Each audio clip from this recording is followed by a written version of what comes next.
Bakunzi ba Igihozo Cyacu TV, nongeye kubasuhuza. Muri iki gitondo ngarukanye inkuru nziza n'amakuru asanzwe yo kumenya. Uyu munsi muri aka kanya tugiye kuganira ku bintu bigera kuri 5 bishobora kwica inzozi zawe.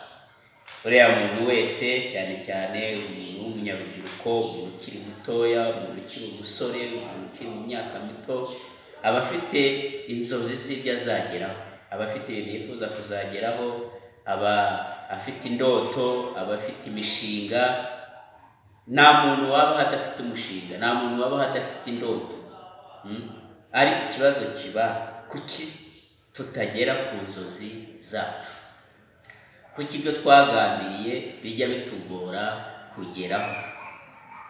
Rero tugiye kuganira ku bintu bigera kuri 5 bijya bibuza abantu kugera ku ndoto zabo, bibabuza kugera ku nzozi zabo. This morning we are discussing about like 5 things that may kill or can kill your dream. Every person have a dream. Every person may, most especially the younger people, have their own dreams. But many times we find ourselves not attaining our dreams, not reaching our goals and objectives. So we are going to discuss about 5 things that can kill our dreams. Ibintu 5 bishobora kwica inzozi zacu. Ni ku Gihozo Cyacu TV, muri kumwe na Kamukama Ubarijoro James. Ikintu cya mbere gikomeye cyane ni ubwoba, fear. Kugira ubwoba. Iyo rero ugira ubwoba mu buzima, ukumva ibintu bitazashoboka, ukumva bikomeye, ukumva bigoranye, ugatinya guhomba, ugatinya gufata risike, ugatinya gutangira, uvuga ngo nibyanga bizagenda bite. Iyo ufite ubwoba uko byagenda kose ntabwo ugera ku ntego zawe. Rero nshuti yanjye, niba ufite intego, ufite icyo ushaka kugeraho, niba ari ibyo ushaka kwiga, niba ari ibyo ushaka gukora, niba ari aho ushaka kujya, ikuremo ikintu cy'ubwoba, ubanze wumve ko ibyo ushaka uzanabigeraho, ufite n'ubushobozi bwo kubigeraho. Ubyiyumvemo, ubyishyiremo, ubikunde, bikujyemo, nta kabuza uzabigeraho. Icya kabiri ni lack of focus, cyangwa gutakaza intumbero.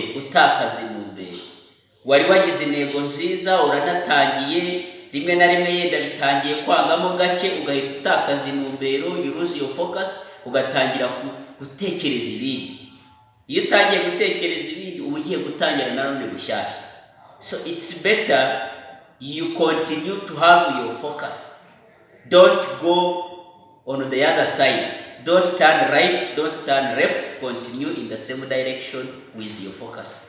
Nukomeza kugira intumbero yawe, ugashyiramo imbaraga, ugafeiringa, ariko ugakomeza, ugatsimba, ukavuga uti ejo nzabikora, ejo ugatsimba, ejo bundi nzabikora. Nutangiye gutekereza ibindi, nta kabuza amahirwe menshi nuko uzagera ku ntego zawe, nudatakaza intumbero yawe, utangire ujye mu bindi bitandukanye. Icya gatatu gikomeye cyane ni negative self talk, cyangwa se kwivugaho ibintu bitari byiza, kwiyaturaho ibintu bitari byiza. Ntabwo se ibintekerezo zabigeraho, yewe kwa kanaka, yewe utarize, yewe udafite iki, yewe umunyantege nkeya, yewe umeze utya na gutya. No, ugomba guhora wivugaho ibyiza. Have a positive self talk. Always talk positive things about yourself. Ivugeho ibintu byiza, nzabishobora, ndi umunyembaraga, nabigerageza. Ujye uvuga ngo if others can do, why not me? Niba abandi babikora, kubera iki jyewe ntashobora kubikora?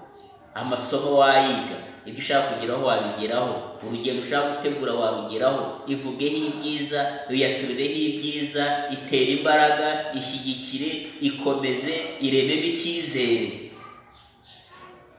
Byose uzabigeraho. Turacyari ku Gihozo Cyacu TV, mukurikiye ibintu 4 bishobora gutuma umuntu atagera, ibintu 5 bishobora gutuma utagera ku nzozi zawe. ikindi ni lack of perseverance cyangwa kunanirwa kwihangana. Kunanirwa kwihangana. Nshuti yanjye ukurikiye kino kiganiro ku Gihozo Cyacu TV, abantu bose bageze ku bintu bikomeye bagiye barangwa no gutsindwa, ariko ejo bakongera bagatangira bagakomeza, agakora ikintu kimwe kikanga, ejo akongera akagisubiramo, ejo akongera akagisubiramo, kuko we all learn through mistakes. Twese twiga dushingiye ku makosa twagiye dukora. Mu gukosora ya makosa niko tugenda dutunganya ibintu. Rero mujye mugira iyo patience, kwihangana, endurance, perseverance, kwihangana ugakomeza muri uwo mujyo. Kwihangana mvuga si ukuvuga ngo ubwo byapfereka njye mu bintu, oya, komereza muri ibyo ibyanze, wongere ukomeze, wongere uhatirize, wongere uhatirize, igihe kizagera uzabigeraho. Cya gatanu ari nacyo cya nyuma ni lack of support. Lack of support, icyo nta kundi twabigira igihe wabuze ugushyigikira. Urubyiruko benshi tubura igishyigikira, abantu benshi babashyigikira, abagabo nkatwe twubatse tukabura gushyigikirwa n'abadamu bacu, abadamu bakananirwa gushyigikirwa n'abagabo babo. Mu by'ukuri leta zishyigikira abantu babo, gusa icyo ngicyo urumva ni ugutegereza ubufasha.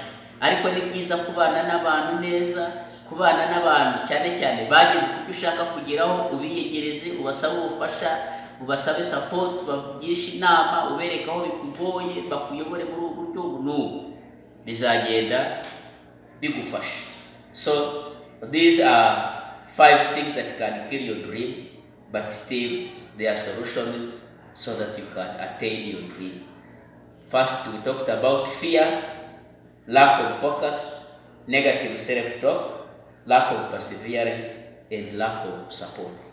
Ariko ibyo byose utabyitaho ukatumbera, ndabizi neza ko intego uzayigeraho. Niba wasanze iyi video ikunejeje kandi ifite ikikwigisha, gira inshuti yawe yisangiza kugira ngo nayo ikurikire. Murakoze cyane, mwari kumwe na Kamukama kuri Igihozo Cyacu TV.